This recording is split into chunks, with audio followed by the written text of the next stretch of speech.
Welcome to our seminar on manipulating the genome. My name is Jennifer Shingleton. As we learn more about the genome, we need tools to interrogate the functions of different genomic elements. Today, we will discuss different ways of manipulating the genome that allow us to define the functions of genes and other elements. We will focus on three main approaches and discuss the applications of these approaches both in biology and in medicine. We will begin with RNA interference, or RNAi. RNA interference occurs upon the introduction of double-stranded RNA into the cell from one of several sources. Endogenous cellular machinery processes microRNAs, or miRNAs, for regulation of gene transcription. Double-stranded RNA introduced by invading pathogens such as viruses also triggers this pathway, serving as a cellular immune response. We can also introduce small interfering RNAs, or siRNAs, and short hairpin RNAs, or shRNAs, to artificially trigger this response for experimental or clinical purposes. All double-stranded RNAs are processed in the cytoplasm by dicer into a 21 nucleotide long siRNA or 18 to 25 nucleotide long shRNA duplex. This then associates with the RISC, or RNAi-induced silencing complex, and guides to the mRNA target, which is then cleaved and discarded, resulting in decreased gene expression. The optimal design of siRNAs and shRNAs is of paramount importance to avoid unwanted effects. The sequence must be fully complementary to the target gene, otherwise the siRNA can enter the microRNA pathway, potentially resulting in altered expression of many genes. MicroRNA seed sequences must be avoided. These are nucleotides 2 through 7 from the 5' end of the microRNA that bind to the 3' untranslated regions of mRNA targets. Extensive research into RNAi design has yielded several design strategies and algorithms. Commercial resources offered by biotech firms can be expensive and designed to work only in proprietary systems, but they often offer a guarantee of efficacy.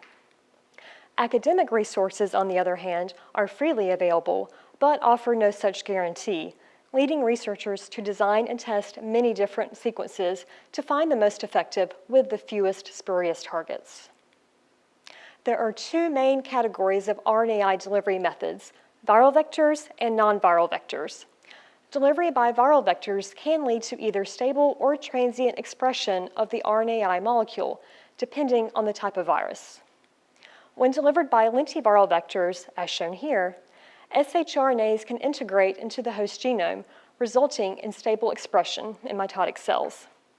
On the other hand, delivery by adenoviral and adeno-associated viral vectors result in expression as episomal DNA, which is stable in postmitotic cells, but not suitable for stable expression in dividing cells. Due to their high transduction efficiency, approximately 70% of gene therapy clinical trials involve viral vectors. However, there are significant barriers to viral vectors in clinical practice, including immunogenicity, the risk of insertional mutagenesis, and high production costs. Non-viral vectors deliver siRNAs directly to the cytoplasm, where they enter the microRNA machinery, as seen here. Of the non-viral vectors, polymer and lipid-based systems are highly efficient and widely used in vitro, but most are too toxic or non-tissue specific for in vivo delivery. Lipid-based nanoparticles are perhaps the most promising in vivo delivery system. An example of an RNAi therapeutic delivered by a lipid-based nanoparticle is patisiran, the first FDA-approved RNAi therapeutic, which was approved in 2018.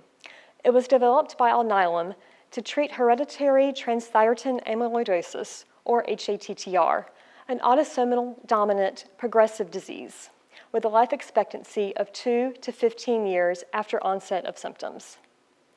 HATTR is caused by a mutation in the transthyretin gene that results in misfolded protein monomers that aggregate to form amyloid deposits in peripheral nerves and other organs. These deposits cause neuropathy and cardiomyopathy that is eventually lethal. Because transthyretin is mainly produced in the liver, This proved to be an ideal target for siRNAs packaged in lipid nanoparticles. When administered intravenously, these particles home to the liver, where the siRNA targets the 3' UTR of both the mutant and wild-type forms of transthyretin mRNA. mRNA expression is decreased by over 70%, preventing formation of amyloid deposits and slowing or halting disease progression. In summary, there are numerous advantages to using RNAi both in the lab and in the clinic, including a low lead time to design sequences against new target genes, the low cost of custom oligonucleotides, and the flexibility to target virtually any gene in the genome. There are some disadvantages, however, including numerous issues with delivery in vivo and the need to carefully consider off-target effects. In addition, RNAi is limited to decreasing expression of target genes. It is not designed to increase gene expression or correct genetic mutations. With this next technology, we can expand our toolkit to actual editing of genes. Zinc finger nucleases, or ZFNs, and transcription activator-like effector nucleases, or TALENs, were the first two generations of protein-based targeted gene editors. Both are comprised of a DNA binding domain conjugated to an FOK1 nuclease that creates a double-stranded break in the DNA. Because FOK1 acts as a dimer, a pair of these molecules is required, conferring a high degree of target specificity. Nucleotide sequence targeting is determined by the peptide sequence of the DNA binding domains, so each unique target sequence requires a unique ZFN or TALEN. A double-stranded break at a single site activates DNA repair through non-homologous end joining, resulting in random insertion or deletion mutations. Precise nucleotide substitutions or insertions can be achieved through homology-directed repair if a DNA repair template is also provided. If two double-stranded breaks are introduced on the same chromosome, then inversions or precise deletions can also be achieved. Finally, a translocation can be achieved if breaks are introduced on two different chromosomes. Like RNAi, these proteins also have potential clinical applications. Perhaps the most promising application is the use of ZFNs to target the CCR5 co-receptor to treat HIV infection. Here you see an HIV particle using the CCR5 co-receptor to enter a T cell. T cells from an HIV-positive patient are transduced with these ZFNs ex vivo and then reintroduced to the patient. Successfully edited cells will lose CCR5 expression and thus be resistant to HIV infection, eventually outcompeting unedited wild-type T cells. Several small clinical trials testing different versions of this therapy are currently underway. These nucleases may also be promising treatments for monogenic diseases such as sickle cell anemia, hemophilia B, and cystic fibrosis, by allowing the replacement of mutant disease-causing genes with wild-type versions or the targeted insertion of a wild-type gene into a safe locus in the genome. In summary, ZFNs and TALENs have the advantage of high target specificity and facilitating a larger variety of genetic alterations than RNAi.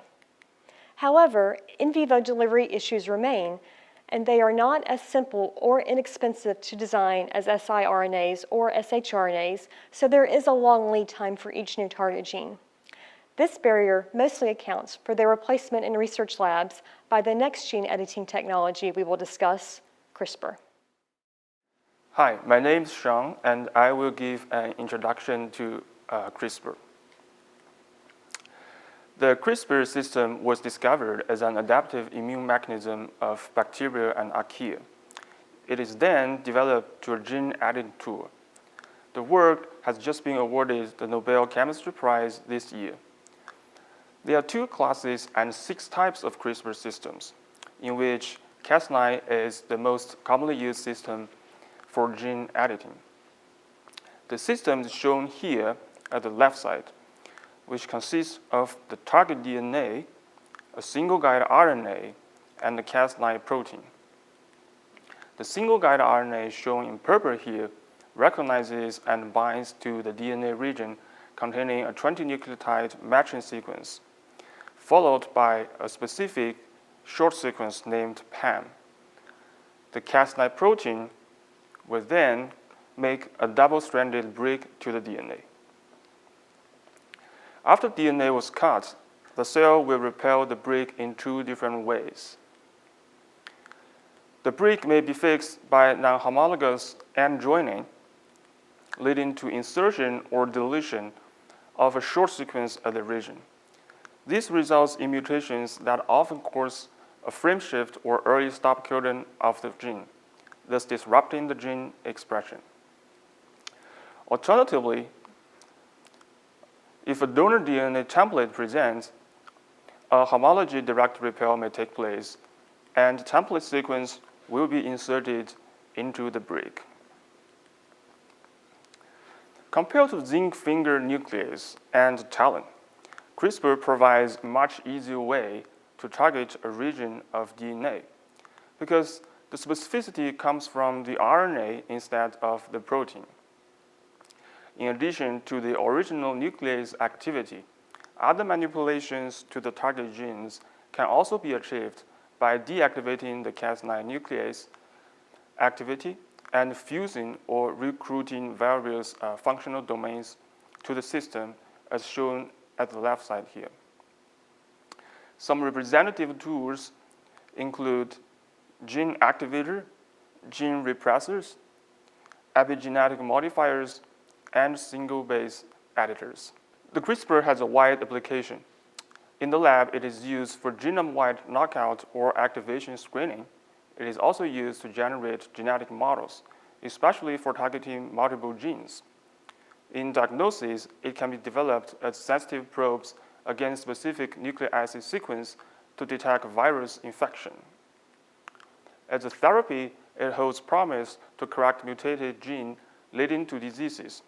It can also be used to engineer immune cells for immunotherapy and disrupt pro-virus genes in the body that is associated with cancer or AIDS.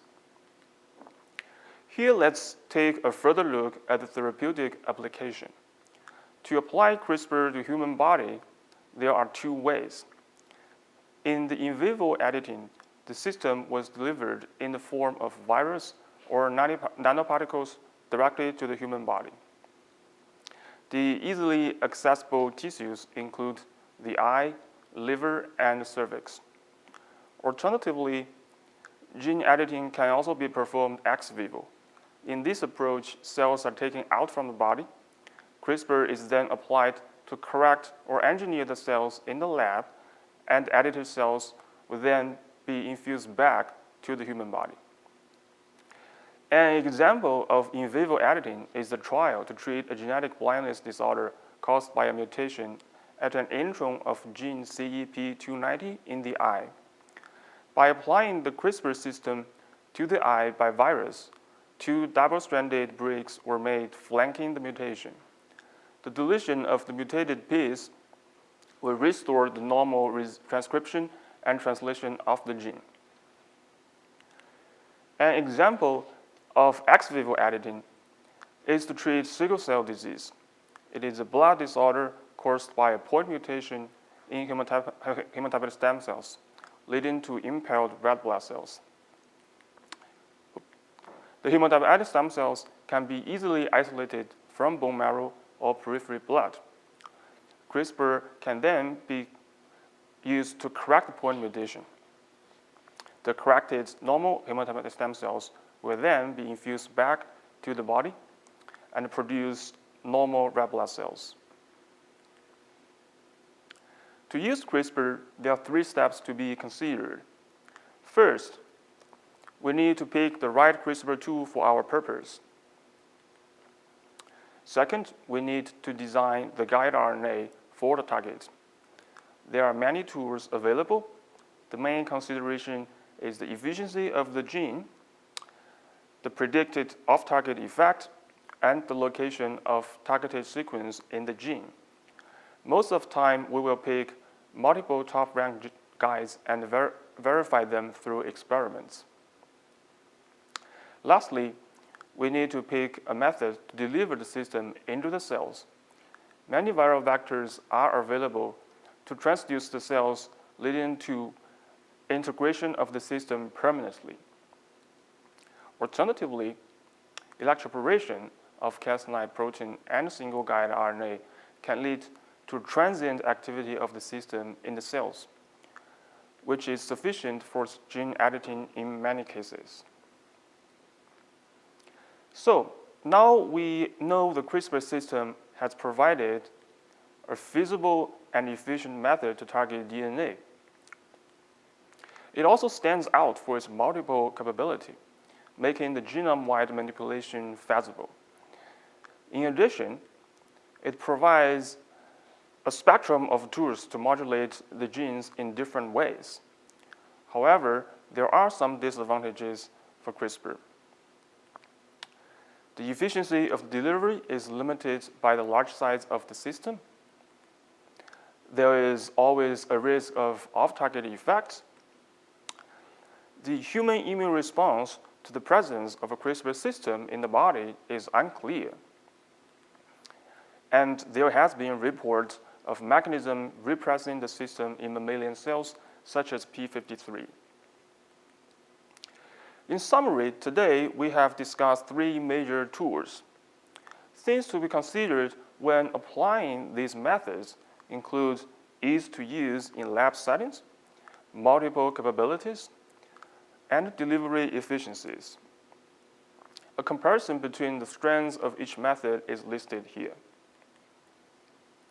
In conclusion, the main methods to manipulate genome include RNA, TALEN, and zinc finger nuclease, and CRISPR. The scale of manipulation can be genome-wide, and the resolution can be individual base pairs. The manipulation can target different levels of gene expression, including genomics, epigenomics, transcription, and translational levels. There are wide applications of these methods. These methods have reshaped biomedical research and opened doors to new treatment strategies for many diseases, with over 41 gene editing trials ongoing. Thank you for your time and attention.